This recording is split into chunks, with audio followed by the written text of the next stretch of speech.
নমস্কাৰ বন্ধু-বান্ধৱীসকল, আজি মই বনাবলৈ গৈ আছো খুবেই টেষ্টি কঁঠালৰ তৰকাৰী। একেবাৰে ছাগলী মাংসৰ সোৱাদত, আশা কৰো নিশ্চয় ভাল পাব। এয়া মই পোনপ্ৰথমতে লৈছো এটা কুমলীয়া সাইজৰ কঁঠাল আৰু এটুকুৰা আদা, ৰচুন আৰু পিঁয়াজ।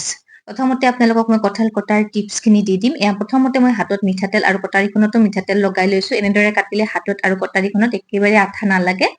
আৰু এনেদৰে কঁঠালৰ এনেকে সৰু সৰু সাইজ কৰি টুকুৰা কৰি কাটি ললে কঁঠালটো কাটিবলৈ বহুতেই ইজি হয় আৰু চেলিবলৈও বহুতেই ইজি। মই দেখিছেনে আপোনালোকক ভিডিঅ'ত দেখুওৱা ধৰণে এনেদৰে সৰু সৰু সাইজত কঁঠালখিনি কাটি লৈছো আৰু এনেদৰে কাটি ললে কঁঠালখিনি কাটিবলৈ বহুতেই ইজি হয়। এনেদৰে কাটি মই এতিয়া বাকলিখিনি এৰুৱাই লৈ ল'ম। এনেদৰে বাকলিখিনি এৰুৱাবলৈ বহুতেই ইজি, দেখিছেনে ইমান ধুনীয়াকৈ এৰ খাই আহে। আপোনালোকে যদি আগতে এনেদৰে কঁঠাল কাটি পোৱা নাই, এইবাৰ এনেদৰে কঁঠালখিনি কাটি ল'বচোন, সঁচাকৈ কাটিবলৈ বহুতেই ইজি হয়। এতিয়া মই কঁঠালৰ টুকুৰা কৰি লৈ ল'ম। এয়া কঁঠালখিনি সৰু সৰু সাইজত টুকুৰা কৰি লৈ ল'ম আৰু মাজৰ ডিলডাল মই এৰুৱাই দিছো। আৰু আপোনালোকে এই কঁঠালৰ পিচবোৰ সৰু বা ডাঙৰ নিজৰ মন পছন্দ অনুসাৰে কৰি ল'ব পাৰে। ডাঙৰ কৰিব মন গ'লে ডাঙৰকৈ ৰাখিব আৰু সৰু কৰিব মন গ'লে ইয়াতকেও সৰু কৰিব পাৰে। ইয়াতে এতিয়া মই দিছো এগিলাচ পানী আৰু হালধি গুৰি অকমান দি পেলাই এইখিনি অকমান মই ভিজাই থৈ দিম। এয়া মই অকমান সময় ভিজাই থৈ তাৰ পিছত ধুনীয়াকৈ ধুই ধাই ললো আৰু এতিয়া আহিছো গেছৰ ওচৰলৈ। গেছত এয়া মই কেৰাহী এখন উঠাই দিছো আৰু ইয়াতে প্ৰয়োজন অনুসাৰে পানী দি এইখিনি মই উতলিবলৈ দিছো। সেইখিনি উতলি উঠে মানে তেতিয়ালৈকে মই এয়া আদা ৰচুনৰ পেষ্টখিনি তৈয়াৰ কৰি লৈছো আৰু পিঁয়াজখিনিও সৰু সৰু চাইজত তেনেদৰে কাটি লৈছো। তেতিয়ালৈকে মোৰ এয়া কঁঠালৰ তৰকাৰী ধুনীয়াকৈ উতল আহিছে, কঁঠালখিনি সিজি উঠিছে। আপোনালোকক মই হেতাখনেৰে হেচুকি দেখাই দি দিম। এইখিনিলৈকে মই সিজাই লৈছো, বেছি সিজাই লোৱা নাই, কাৰণ তৰকাৰী যিহেতুকে বনামেই তেতিয়ালৈকে সেইকাৰণে মই আধা সিজা কৰি লৈছো। এয়া কঁঠালখিনি এতিয়া মই ফুটা থকা খৰাহী এটাত এনেদৰে ঢালি দিছো পানীটো যাবৰ বাবে। এতিয়া আকৌ মই কেৰাহীখন গেছত উঠাই দিছো আৰু ইয়াতে দিছো প্ৰয়োজন অনুসাৰে মিঠাতেলখিনি গৰম হোৱাত এয়া মই বইল কৰি লোৱা কঁঠালখিনি তাৰে ওপৰতে দি দিছো আৰু ইয়াৰ ওপৰতো হালধি আৰু নিমখ প্ৰয়োজন অনুসাৰে দি পেলাই ধুনীয়াকৈ লৰাই ইলুটিকৈ লৰাই একেবাৰে ৰঙচুৱা হোৱালৈকে মই ভাজি ল'ম। একেবাৰে ৰঙচুৱাকৈ ভাজি ল'ম আৰু ইয়াতে মই ঢাকনি নিদিয়াকৈ একেৰাহে লৰাই এই কঁঠালখিনি মই ভাজি লৈছো। দেখিছেনে ধুনীয়াকৈ ৰঙচুৱা হৈ উঠিছে আৰু গেছৰ ফ্লেমটো মই হাই কৰিয়ে লৈছো। এইখিনি ভাজোতে হাই কৰি লৈ ধুনীয়াকৈ একেৰাহে লৰাই ভাজি লৈছো। কঁঠালখিনি মোৰ ভাজি লোৱা হৈ গৈছে, এতিয়া তেলৰ পৰা নমাই লৈছো। সেই একেখিনি তেলতে এতিয়া মই দি দিছো শুকান গোটা মছলা, তেজপাত, জিৰা আৰু পিঁয়াজ। এই পিঁয়াজখিনি মই একেবাৰে ৰঙচুৱা হোৱালৈকে মই ভাজি ল'ম। একেৰাহে লৰাই ভাজি আছো। ইয়াৰে ওপৰতে মই দি দিছো আদা ৰচুনৰ পেষ্টখিনি। আদা ৰচুনৰ পেষ্টখিনিৰ পৰা কেঁচা গোন্ধটো যোৱালৈকে মই একেৰাহে লৰাই ভাজি আছো। পিঁয়াজখিনিও একেবাৰে গল্ডেন ব্ৰাউন হৈ উঠিছে। এইখিনি সময়তে মই শুকান গুৰি মছলা, জিৰা, ধনিয়া, কাশ্মীৰী ৰেড মিৰ্চ আৰু জলকীয়াৰ গুৰি অকমান দি দিছো। দি পেলাই আৰু এবাৰ ধুনীয়াকৈ পিঁয়াজখিনি মই লৰাই দিছো। ইয়াত পিঁয়াজখিনিৰ পৰা একেবাৰে তেল এৰিবলৈ আৰম্ভ কৰিছে। এইখিনি সময়তে মই এতিয়া দি দিছো টমেটো কেচাপ অলপমান। এইখিনি দি পেলাইও মই ধুনীয়াকৈ আৰু এবাৰ লৰাই দিছো।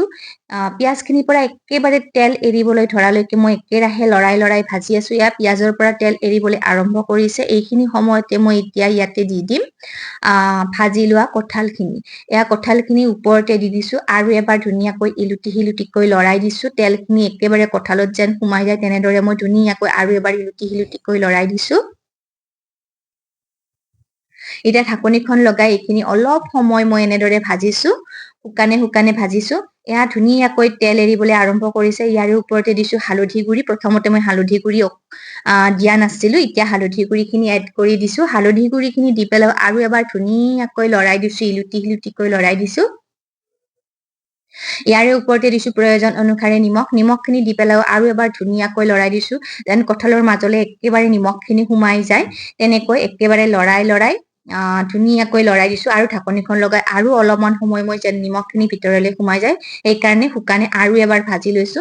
এয়া দেখিছেনে কঁঠালখিনিৰ পৰা একেবাৰে তেল এৰিবলৈ আৰম্ভ কৰিছে। এইখিনি সময়তে মই ইয়াতে এড কৰি দিম এয়া যে কঁঠাল বইল কৰি লোৱা পানীখিনি, সেইখিনি এড কৰি দিছো। মই সেইখিনি পেলোৱা নাই, আপোনালোকে সেই পানীখিনিয়ে দিব পাৰিব।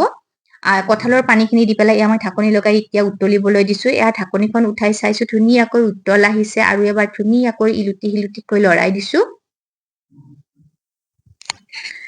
তৰকাৰীখন সম্পূৰ্ণ ৰেডি হোৱা নাই, সিজিছে নে নাই মই চাই লৈছে, দেখিছেনে ধুনীয়াকৈ সিজিছে, সম্পূৰ্ণ ৰেডি হোৱা নাই কাৰণ একেবাৰে মই থপথপীয়া কৰিম বুলি ভাবিছো, সেইকাৰণে আৰু এবাৰ মই ঢাকনিখন লগাই সেইখিনি উতলিবলৈ দিছো।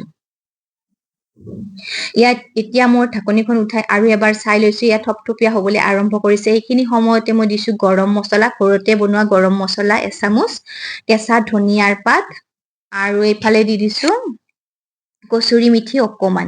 এইখিনি দি পেলাই আৰু এবাৰ ধুনীয়াকৈ লৰাই দিম, আৰু লৰাই দি ঢাকনিখন লগাই আৰু অকমান সময় মই উতলিবলৈ দিম। তেতিয়াহ'লে ধনিয়া পাতৰ গোন্ধ, কচুৰি মিঠিৰ গোন্ধ আৰু গৰম মছলাৰ গোন্ধটো একেবাৰে তৰকাৰীখনত একেবাৰে মাজলৈ সোমাই যাব। এয়া মই ঢাকনিখন লগাই আৰু অলপমান সময় মই উতলিবলৈ দিছো। তৰকাৰীখন মোৰ সম্পূৰ্ণ খাবলৈ ৰেডি হৈ গৈছে। এয়া দেখিছেনে সম্পূৰ্ণ থপথপীয়া হৈ উঠিছে। এতিয়া মই পৰিৱেশনৰ বাবে বাতি এটাত উলিয়াই লৈছো। আশা কৰো নিশ্চয় ভাল পাব। এই তৰকাৰীখন আপোনালোকে গৰম গৰম ভাত বা পুৰিৰ লগত পৰিৱেশন কৰিব পাৰে। দেখিছেনে একেবাৰে ছাগলীৰ মাংসৰ নিচিনা হৈছে। আশা কৰো নিশ্চয় ভাল পালে। যদিহে ভাল পালে লাইক, শ্বেয়াৰ আৰু ছাবস্ক্ৰাইব কৰি দিব, কমেন্ট কৰিব, লগতে থকা বেল আইকনটো প্ৰেছ কৰি দিব। লগ পাম আন এটা নতুন ৰেচিপি ভিডিঅ'ৰ সৈতে। তেতিয়ালৈ সুস্থ থাকক, সুখত থাকক। আজিলৈ আহিছো, বাই বাই। এয়া আপোনালোকক একেবাৰে ওচৰৰ পৰাই দেখুৱাই দিছো, দেখিছেনে ছাগলীৰ মাংসৰ নিচিনা লাগিছে। আজিলৈ আহিছো, বাই বাই।